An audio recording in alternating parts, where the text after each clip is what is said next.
Hello, everybody. It's been a while since I've done an update video, but that's by and large because I haven't really had a lot of things to update people on. And, you know, I could have made a video. I probably could have waffled on for 10 minutes, no problem, but I really wouldn't have said anything, which, okay, may not be any different than my normal update videos, but it's different for me. And it's been an interesting few months. Most of the people who watch these will be watching me on stream anyway, so they will know a lot of this stuff already. But I like to be upfront with everybody and honest and open. And kind of the biggest thing that I've been going through at the moment is trying to get my mental health state back in some kind of balance, I guess is the best way of putting it. You know, long story short, you know, I've been to the doctors. Been diagnosed bipolar or manic depressive, whichever one you want to go for. They seem to be interchangeable. Yet bipolar seems to have more of a stigma attached to it, which is kind of odd. But all mental health issues seem to have a stigma attached to them, which I also think is kind of odd. But it is what it is. People are afraid of what they don't know, and with mental health, I think a lot of people are afraid that they see a lot of themselves in people who say they have mental health issues, and I think it scares them. But I'm not here to diagnose anybody else. I'm only going to kind of, you know, go through my experience so far.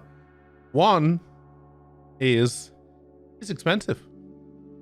There's no way around it, and I live in a place where we do have kind of semi-funded social health care, so I'm not paying as much as other people would for this stuff, but it's expensive.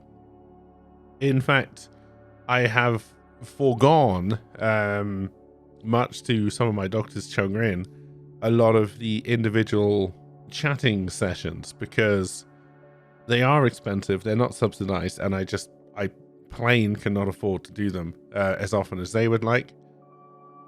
But in all fairness, I didn't really feel like I was getting a lot out of them anyway. A lot of that I think was pig-headedness because I just wasn't willing to talk through my problems.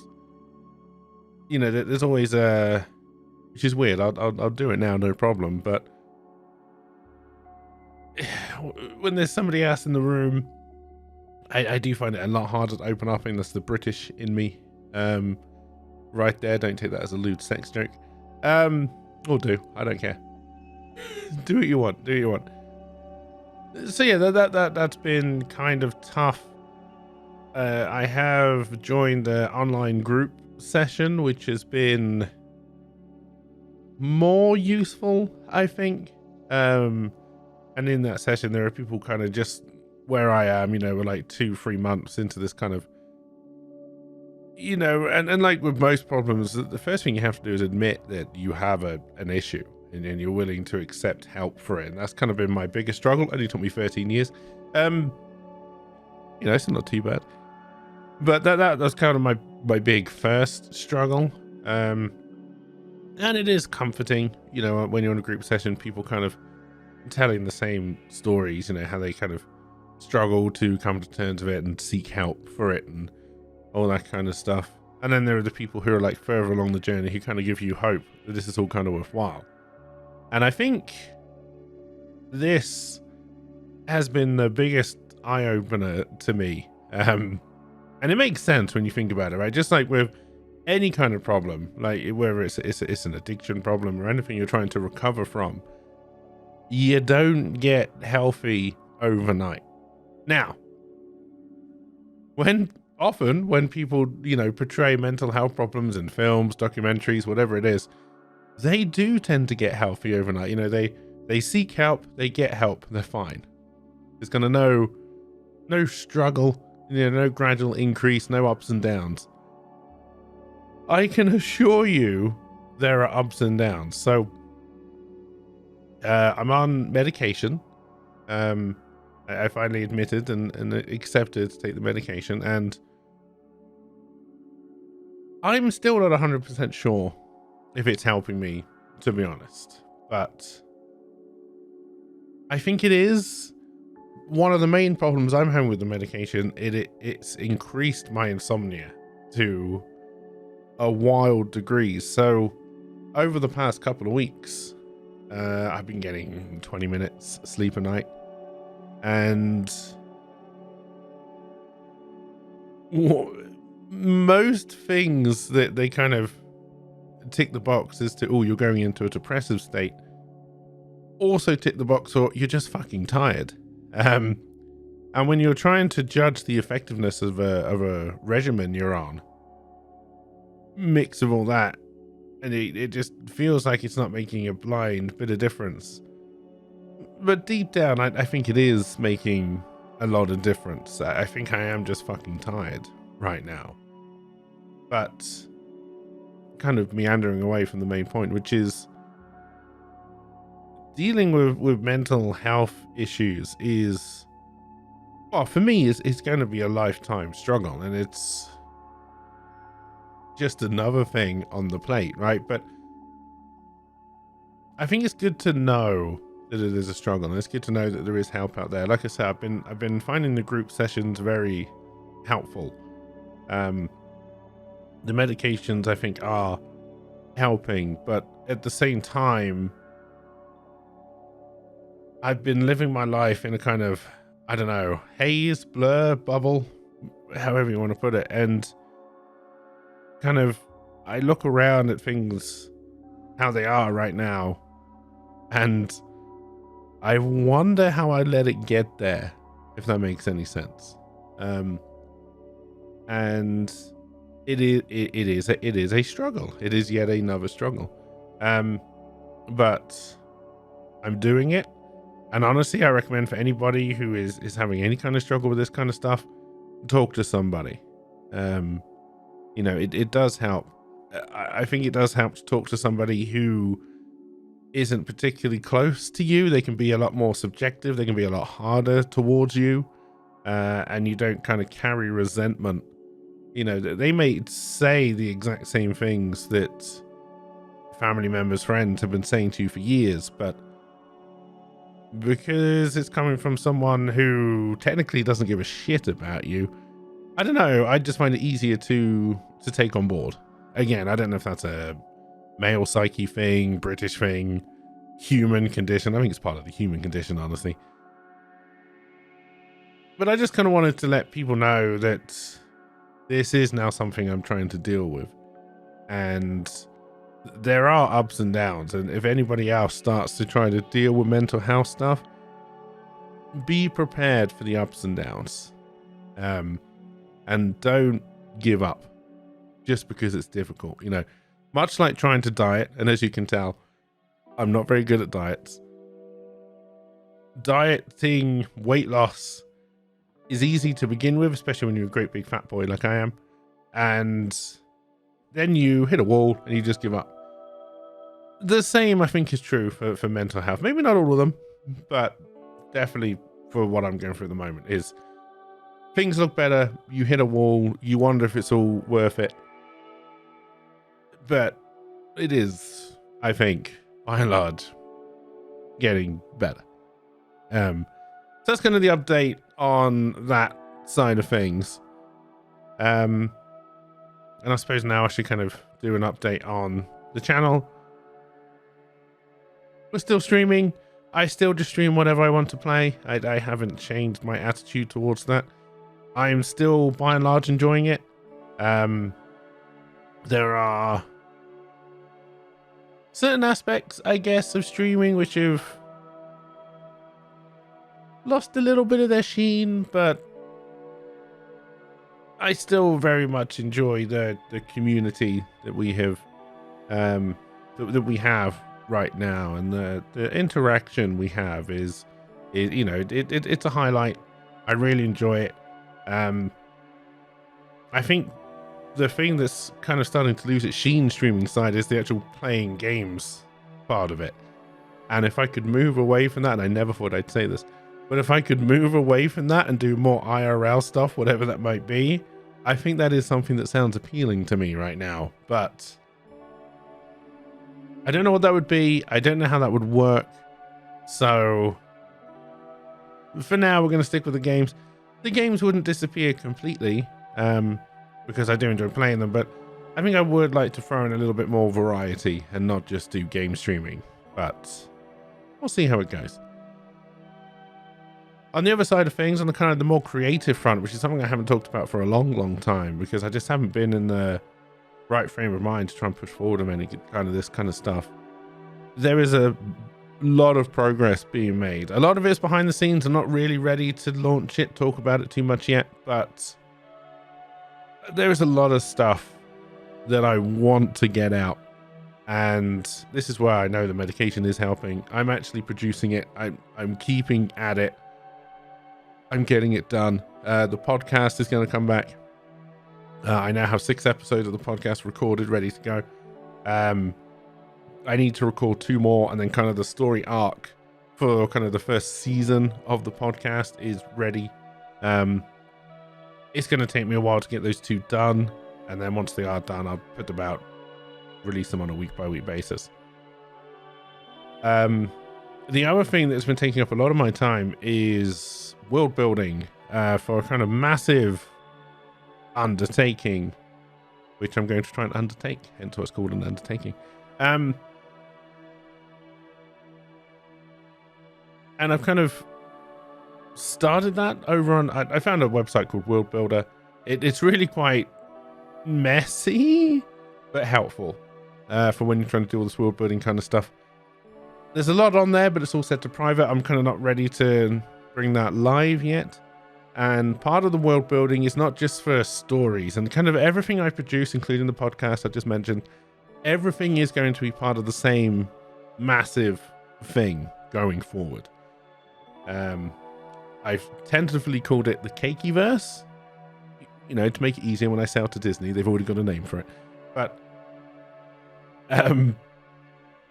everything is going to be wrapped up in that kind of umbrella, if you like. Wrapped up in an umbrella? That's not how umbrellas work. It's fine, don't worry about it. Where was I going?